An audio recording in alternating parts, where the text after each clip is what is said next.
صدیق جان، یہ اصل چیخیں تو لگتا ہے اس وجہ سے ہیں، کابینہ بھی جو بات کر رہی ہے کہ یہ جو 10 تاریخ تک 20 ارب روپیہ دینے کا کہا گیا ہے، اگر صرف ہوتا تھی 14 تک آپ کروا دیں انتخابات تو ہم شاید سوچتے کہ پھر وہی ہوگا، پھر وہی کھیل، یہ مسئلہ آ گیا وہ مسئلہ آ گیا، لیکن اب تو اس سے نکلنے کا کوئی قانونی راستہ نہیں نظر آ رہا، اس ججمنٹ سے نکلے گا، اتنی بھرپور اور واضح ججمنٹ ہے۔ بالکل، یہ میں آپ کو بتا دوں کہ یہ جو ججمنٹ ہے اس کا جو پیراگراف امپورٹنٹ ہے، میں ذرا جلدی ججمنٹ کی اہم چیزیں رکھ دیتا ہوں اپنے ناظرین کے سامنے، اور یہی وجہ ہے کہ ان کی جو چیخیں ہیں نا وہ اس وجہ سے ہیں کہ سپریم کورٹ نے ان کو ایسا باندھ دیا ہے اس ججمنٹ میں کہ اگر انہوں نے عمل نہ کیا تو میں مسلسل اس پروگرام میں کہہ رہا ہوں کہ 3 سے 5 سیاسی اور انتظامی سر ان کو دینے پڑیں گے۔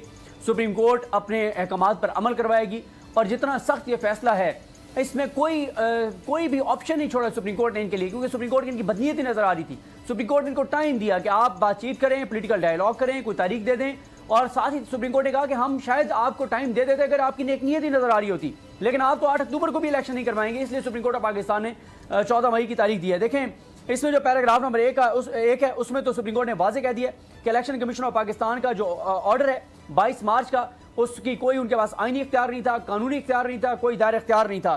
اس کے بعد سپریم کورٹ آف پاکستان نے جو ہے وہ آگے جو شیڈول ہے اس کو موڈیفائی کر دیا ہے کہ کس تاریخ تک کیا ہوگا، اور اب جو ہے وہ 14 مئی کو جو ہے وہ پولنگ ڈے سپریم کورٹ نے جو ہے وہ مقرر کیا ہے۔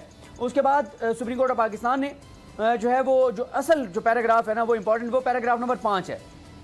اس 5 اور 6 اس میں سپریم کورٹ آف پاکستان نے لکھا ہے کہ وفاقی حکومت پنجاب اور کے پی کے اسمبلیوں کے عام انتخابات کے لیے فوری طور پر ہر صورت میں 10 اپریل تک 21 ارب روپے کے فنڈز الیکشن کمیشن کو فراہم کرے گی۔ الیکشن کمیشن 11 اپریل 2023 کو رپورٹ عدالت میں جمع کرائے گا، جس میں بتایا جائے گا کہ اسے فنڈز فراہم کر دیے گئے ہیں اور اس نے وہ وصول کر لیے ہیں۔ الیکشن کمیشن یہ بھی بتائے گا کہ وہ فنڈز اس نے پورے وصول کیے ہیں یا کچھ حصہ وصول کیا ہے۔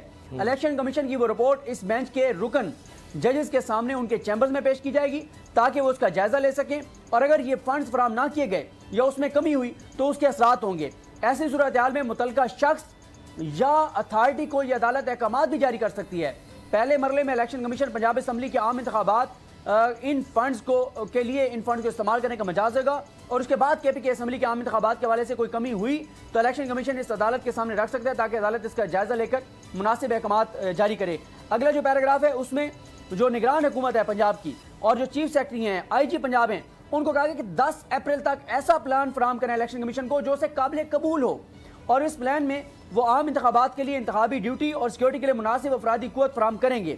اور عدالت نے مزید کہا ہے کہ صوبے میں عام انتخابات کے لیے ہر صورت حکومت پنجاب اور تمام متعلقہ افسران اپنی آئینی اور قانونی ذمہ داریاں ادا کرتے ہوئے الیکشن کمیشن کو ہر صورت معاونت فراہم کریں گے۔ پھر پیراگراف نمبر 7 میں بھی بڑا کیٹیگوریکل عدالت نے لکھ دیا، اور یہی آخری پیراگراف میں پڑھوں گا، پھر 2-3 چیزیں اور آپ کے سامنے رکھتا ہوں۔ اس میں عدالت نے لکھا ہے کہ آئین کے آرٹیکل 243(1) کے تحت وفاقی حکومت اپنی آئینی اور قانونی ذمہ داری پوری کرے گئی، اور آئین کے آرٹیکل 148(3) کے آرٹیکل 220 کے تحت پنجاب اور کے پی کے اسمبلیوں کے انتخابات کے انعقاد کے لیے جو سیکیورٹی ہے وہ فراہم کرے گی، الیکشن کمیشن کو معاونت فراہم کرے گی، اور جو اہلکار دیے جائیں گے خواہ ان کا تعلق کسی بھی ایجنسی سے ہو، ادارے سے ہو، چاہے وہ مسلح افواج ہوں، رینجرز ہوں، ایف سی ہوں یا دیگر فورسز ہوں، ان سے سیکیورٹی جو ہے وہ فراہم کی جائے گی، اور یہ نہیں کہا جا سکتا کہ جی ہم معاونت نہیں کریں گے۔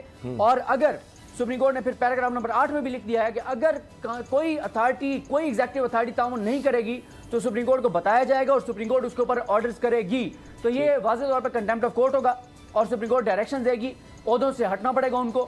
اور یہ میں آپ کو بتا دوں کہ آج جسٹس منیر کے جو پیروکار ہیں، جو مختلف ہیلوں بہانوں سے جو ہے وہ کچھ اور بہانے بنا کے اور 90 دن میں الیکشن کی طرف نہیں جانا چاہتے تھے، جو بہانے بنا رہے تھے کچھ اور چیزوں کو سامنے رکھ کے، اور وہ جو پی ڈی ایم چاہتی تھی اس کی طرف جا رہے تھے، آج جسٹس منیر کے پیروکاروں کو شکست ہوئی ہے، اور آئین کے معاوضوں کو، آئین پر جنہوں نے جو آئین کے تحفظ کے جنہوں نے حلف اٹھائے ہوا ہے انہوں نے اپنے حلف کو پورا کیا ہے۔ چیف جسٹس پاکستان جسٹس عمر رضا بندیال صاحب، جسٹس اعجاز الحسن صاحب اور جسٹس منیب اختر صاحب کو تاریخ ہمیشہ یاد رکھے گی کہ انہوں نے الیکشن کا حکم دیا تھا ایک ایسے وقت میں جب آپ کو نہیں پتا، مزمل صاحب کو نہیں پتا، یہ جو ہمارے ٹی وی پہ جتنے لوگ دیکھ رہے ہیں کوئی ایک بندہ بتا دے جس کو نہ پتا ہو کہ اس وقت الیکشن کون نہیں چاہتا، تو جو اس وقت الیکشن کی طرف جانے سے یا اس کے احکامات دینے سے فرار اختیار کر رہا ہے وہ جسٹس منیر کا پیروکار ہے، اور ان جسٹس منیر کے پیروکاروں کا آج شکست ہوئی ہے۔ چیف جسٹس پاکستان نے تاریخ میں اپنا نام لکھوا لیا ہے کہ انہوں نے تمام تر دباؤ، بلیک میلنگ، دھمکیوں کے باوجود اور جو سپریم کورٹ کے ساتھ کیا جا رہا تھا اس کے باوجود انہوں نے الیکشن کے احکامات جاری کیے ہیں۔ اگر آپ کو یہ ویڈیو پسند آئی ہے تو ہمارا چینل سبسکرائب کریں اور بیل کے بٹن پر کلک کریں. تو نظر آ رہا ہے سامنے لکھا ہوا ہے ظلم مٹنے کے لیے. دو چیزوں سے مٹے گا بھائی. ایک عدل کی کرسی پہ جو لوگ بیٹھتے ہیں نا وہ عدل کے حساب سے فیصلے کرنے لگے. دوسرا قوم نکل کھڑی ہو ظلم کے خلاف تو ظلم ختم ہو جائے گا. یا ان دونوں میں سے کوئی ایک چیز ہو جائے یا دونوں ہو جائے. اگر 420 کا مقدمہ تھا اس وقت عدلیہ میں جو لوگ بیٹھے ہوئے کیس دیکھ رہے تھے وہ پوچھتے نا یار چیٹ ہوا کون ہے. جب ان کو دکھتا کوئی چیٹ نہیں ہوا کیس ختم کر دیتے. تو ظالم ظلم کر ہی نہیں پاتا. 9 ججز نے نوٹ بیفور کیا میرے کیس کو یار. 1.5 سال چلا. شخصی ضمانت کا کیس سیم کیس اسلام آباد میں کر دیا. ایک ہی الزام پہ 2 کیس ہو نہیں سکتے بھائی. مطلب 60 دن کا وقت ہوتا ہے. 102 دن کے بعد میں جیت گیا کیس بری ہو گیا. 102 دن کے بعد اپیل فائل کی ایکسپٹ کر لی. نہیں کرتے نا ایکسپٹ ختم ہو جاتا نا ظلم یار. بھری عدالت میں مجھے بری کر دیا. پھر پتہ نہیں کیا ہوا 2.5 گھنٹے بعد کا نوٹ بیفور. میں نہیں سنتا یہ کیس. کھڑے رہتے اپنے فیصلے مٹ جاتا ظلم. اللہ تعالیٰ نے بٹھایا اس ان کرسیوں پہ ان کو یار. یہ اللہ تعالیٰ کی طرف سے فیصلے کرنے ہیں. تو یا تو یہ فیصلے آئیں گے ظلم مٹ جائے گا یا قوم کھڑی ہو جائے گی ظلم کے خلاف.